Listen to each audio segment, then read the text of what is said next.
Kawasan Peristilahan dan Penterjemahan dalam Bahasa Melayu PMMB 3113.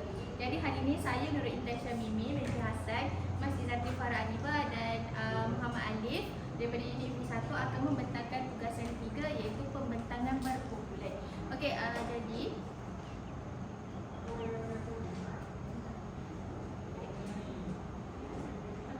jadi untuk soalan tugasan, interpretasi skema tata cara pembentukan istilah bahasa Melayu yang bermakna dan diguna pakai secara optimum dalam penghasilan sebuah karya. Okey, jadi untuk isi kandungan pembentangan pada hari ini ada 5 perkara. Yang pertama iaitu konsep, langkah pembentukan istilah bahasa Melayu, syarat-syarat pembentukan istilah bahasa Melayu, proses pembentukan istilah bahasa Melayu dan kesimpulan. Okey, seterusnya kita beralih kepada konsep. Okey, terdapat 2 konsep dalam pembentukan istilah. Yang pertama iaitu penggunaan formula dan perancangan bahasa rasmi. Untuk penggunaan formula, ianya berlaku disebabkan keperluan segera dan diperkenalkan oleh individu. Okey, individu ini sama ada individu yang diiktiraf ataupun individu yang memberi komen secara atas talian dan disiarkan dalam media sosial, media massa atau penulisan kreatif. Penulisan kreatif di sini merujuk kepada penulisan cerpen, puisi dan sebagainya, dan kebanyakannya dibawa masuk daripada istilah asing seperti contoh tanda pagar dengan izin hashtag, influencer iaitu pempengaruh, viral iaitu tular dan founder iaitu pemilik. Untuk perancangan bahasa yang rasmi pula, dia akan dinaungi oleh Dewan Bahasa dan Pustaka dan Institut Pengajian Tinggi, merupakan badan berkanun yang bertanggungjawab untuk menjadi guru setia. Untuk yang konsep yang kedua ni, istilah akan mengalami 5 proses iaitu penggubalan, pengesahan, penyelarasan, pemanuskriptan dan penyebaran. Untuk 5 proses ini, ia akan mengalami secara berperingkat dan ada secara manual dan atas talian. Dan siapa yang terlibat ialah antara pihak Dewan Bahasa dan Pustaka dan badan-badan yang bertanggungjawab dalam pembentukan istilah serta jawatan kuasa yang terdiri daripada individu-individu yang terlibat secara aktif dalam bidang peristilahan. Seterusnya, kita akan melihat langkah pembentukan istilah bahasa Melayu. Okey, terdapat 7 langkah pembentukan istilah dalam bahasa Melayu. Yang pertama, bahasa Melayu yang lazim, bahasa Melayu yang kurang lazim, bahasa serumpun yang lazim, bahasa serumpun yang tidak lazim, perkataan atau istilah daripada bahasa Inggeris, perkataan atau istilah daripada bahasa asing dan mematuhi 4 syarat di atas. Kita lihat satu persatu. Yang pertama ialah bahasa Melayu yang lazim, yang mana penggunaan perkataan bahasa Melayu ini biasa digunakan dan dikhususkan maknanya untuk menyampaikan makna istilah. Seperti yang kita tahu, terdapat pelbagai istilah dalam bahasa Melayu dan penggunaannya digunakan secara meluas. Sebagai contoh, defisit. Penggunaan defisit digunakan secara meluas dalam bidang ekonomi. Zarah digunakan dengan meluas dalam bidang sains. Picagari iaitu salah satu alat untuk merawat pesakit juga digunakan dalam bidang perubatan.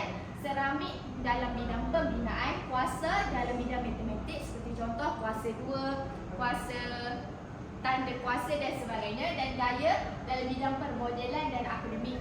Dalam bidang permodelan, gaya dapat dilihat dengan jelas apabila model memperagakan baju-baju dengan gaya-gaya yang tersendiri. Manakala dalam bidang akademik, gaya digunakan secara meluas semasa seseorang itu menyampaikan cerita, berpuisi, bersajak maupun dalam bidang dalam bidang bahasa Melayu itu sendiri. Seperti contoh, dalam DSKP juga ada menekankan mengenai gaya bahasa dan sebagainya. Seterusnya, yang kedua ialah bahasa Melayu yang kurang lazim digunakan. Penggunaan dalam bahasa Melayu yang kurang lazim digunakan dalam kehidupan sehari-hari dan penggunaannya adalah terhad dan tidak digunakan secara meluas seperti yang pertama tadi.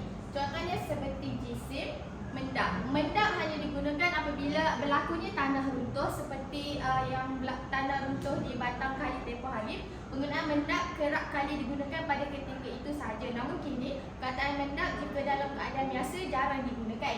Dan peka serta cerakin. Cerakin hanya digunakan dalam bidang matematik. Itu pun untuk mencerahkinkan nombor. Seterusnya ialah bahasa serumpun yang lazim. Penggunaan bahasa serumpun, dialek ataupun logat yang lazim iaitu biasa digunakan dalam kehidupan seharian. Contohnya seperti tauge, iaitu sejenis makanan yang berasal daripada bangsa Cina. Dewa yang berasal daripada bahasa Sanskrit. Nyeri yang berasal daripada perkataan Sunda. Labur daripada negeri Sembilan. Labur ni kita boleh kategorikan kepada banyak maksudlah. Yang pertama contoh melabur wang.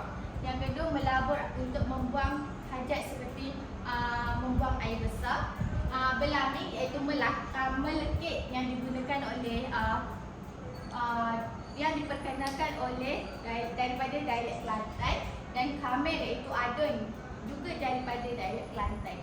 Seterusnya langkah keempat ialah bahasa serumpun yang tidak lazim. Penggunaan bahasa serumpun atau dialek yang sudah tidak lazim digunakan oleh masyarakat berkemungkinan telah diketinggalan ataupun istilah tersebut tidak lagi relevan untuk digunakan pada masa ini kerana wujud istilah-istilah yang baru. Contohnya seperti dening iaitu sepasang. Bila saya merujuk kamus PRPM, dening ni bermaksud sepasang tapi dia menjurus kepada binatang sahaja. Okey, yang seterusnya iaitu ngasa, iaitu membuat bersungguh-sungguh yang berasal daripada dialek Iban, dan engkabang juga berasal daripada dialek Iban. Seterusnya ialah perkataan atau istilah daripada bahasa Inggeris. Penggunaan perkataan atau istilah dalam bahasa Inggeris yang digunakan secara meluas dalam istilah bahasa Melayu. Contohnya seperti elektrik, skuter dan skru. Jika kita lihat, perbezaannya adalah dari segi ejaan, kerana ejaan daripada bahasa Inggeris telah diubah sesuai mengikut ejaan dalam bahasa Melayu dan sebutan dalam bahasa Melayu. Jadi namun sebutannya adalah hampir sama tetapi ejaannya adalah berbeza. Seterusnya saya serahkan kepada Alif. Baiklah, keenam iaitu perkataan atau istilah daripada bahasa asing. Penggunaan perkataan atau istilah daripada bahasa lain, tidak kiralah daripada bahasa Arab, bahasa Inggeris ataupun bahasa yang lain selain bahasa Melayu. Jadi istilah asing ataupun ungkapan tertentu yang sebutan dan ejaannya kekal dalam semua bahasa dan juga digunakan dalam bahasa Melayu dengan syarat diberikan garis bawah atau dicetak sending atau dalam bahasa Inggerisnya dikenali sebagai italic. Ketujuh iaitu mematuhi 4 syarat di atas. Pemilihan yang terbaik antara 1 hingga 6 jika terdapat beberapa kemungkinan. Dalam pembentukan istilah yang menggunakan ketujuh cara di atas, terdapat 4 syarat yang perlu dipatuhi. Seterusnya, syarat-syarat pembentukan istilah bahasa Melayu. Yang pertama, ungkapan yang paling singkat. Kata atau frasa hendaklah paling ringkas antara pilihan yang ada dan mempunyai rujukan yang sama. Contohnya, perkataan sekolah gambar akan dijadikan ungkapan yang paling singkat iaitu museum, dan kutub kanah iaitu perpustakaan. Kedua, ungkapan yang maknanya tidak menyimpang. Kata atau frasa yang dipilih sebagai istilah mestilah tepat bagi mengungkap konsep yang dimaksudkan dan stabil dari segi maknanya dalam bidang itu. Contohnya, seperti rumah pasung iaitu balai polis. Kamus Dewan 2010 mendefinisikan pasung sebagai alat berlubang yang dipasang pada kaki dan tangan.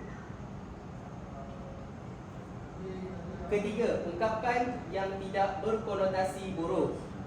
Kata atau frasa mempunyai konotasi yang baik iaitu tidak berbau lucah atau boleh membawa implikasi buruk dari segi agama, norma suku kaum dan hubungan antara bangsa. Contohnya seperti gampang dan anak haram. Perkataan gampang dalam bahasa Indonesia bermaksud memerlukan. Namun, jika penggunaannya dalam bahasa Melayu membawa makna yang buruk. Keempat, ungkapan yang sedap didengar. Kata atau frasa mestilah memiliki bunyi yang sedap didengar, iaitu mempunyai ciri-ciri keindahan bunyi. Seterusnya, saya menyerahkan pembentangan kepada Mas Izzati. Okey, seterusnya saya akan menerangkan proses pembentukan istilah bahasa Melayu. Okey, proses pembentukan istilah ni terbahagi pada dua, iaitu pinjam terjemah dan juga pinjaman. Okey, untuk pinjam terjemah ni proses ini digunakan dalam langkah 1 hingga 4. Manakala untuk proses pinjaman ni telah digunakan dalam langkah 5 hingga 6, seperti mana yang telah diterangkan oleh Intan dan juga Alif. Untuk proses pinjam terjemah, istilah terbentuk daripada perkataan Melayu tadi ataupun bahasa serumpun dengan memberi makna baharu untuk membawa konsep tertentu yang sebelum ni tak pernah ada dalam bahasa Melayu. Seterusnya, proses pinjam terjemah ni terbahagi kepada 5 cara, iaitu yang pertama, terjemahan langsung. Yang kedua, penggabungan dua kata umum. Kemudian, penciptaan kata baharu yang tak pernah ada dalam bahasa Melayu bagi mendukung konsep baharu. Kemudian yang keempat, perluasan makna sesuatu perkataan untuk mendukung konsep baru. Dan yang terakhir, mencipta kata baharu dengan gandaan separuh. Okay, untuk yang pertama, terjemahan langsung. Sebagai contoh, kita boleh lihat dos, iaitu yang bermaksud sukatan, manakala humidity yang bermaksud kelembapan. Okay, seterusnya untuk penggabungan dua kata umum, untuk cara ni dia menggabungkan dua kata iaitu yang terdiri daripada bentuk bebas. Sebagai contoh, misal peluru berpandu. Peluru ni dia membawa maksud lain, manakala yang berpandu ni membawa maksud lain. Tapi apabila digabungkan menjadi satu istilah, dia menjadi membawa maksud lain. Begitu juga dengan landmine yang itu periuk api. Periuk ni adalah alatan memasak, manakala api adalah api. Tapi kalau dia digabungkan menjadi dua perkataan, dia membawa maksud lain. Maaf menjelas, maksudnya periuk api di sini bermaksud peralatan ataupun senjata yang digunakan dan ditanam kat dalam tanah untuk yang saya tahu untuk askar lah. Seterusnya begitu dengan right angle, sudut tepat. Untuk sudut tepat ni dia digunakan dalam bidang matematik. Kemudian honeymoon iaitu bulan madu. Seterusnya yang ketiga, penciptaan kata baharu yang tidak pernah ada dalam bahasa Melayu bagi mendukung konsep baharu. Sebagai contoh, update iaitu kemaskini, areas tunggakan, configuration tata rajah. Areas tunggakan ini digunakan dalam, tak silap saya, tunggakan gaji. Manakala yang configuration ni digunakan dalam bidang perkomputeran. Seterusnya yang keempat, perluasan makna sesuatu perkataan bagi mendukung konsep baru. Okey, untuk cara ni dia sering juga perkataan ni dia cipta mengalami perubahan bunyi. Sebagai contoh hakis iaitu erosion, lawan dia kikis iaitu corrosion. Okey, hakis ni digunakan dalam merujuk kepada tanah yang terhakis. Manakala yang kikis ni yang merujuk kepada perbuatan mengikis. Seterusnya biji iaitu seed. Biji ni adalah biji daripada buah ataupun biji benih. Kemudian biji ni adalah makanan iaitu seperti Coco Crunch dan sebagainya lah. Kemudian gelap, lawan daripada legap. Gelap ni adalah suasana yang gelap, manakala legap ni merupakan warna legap.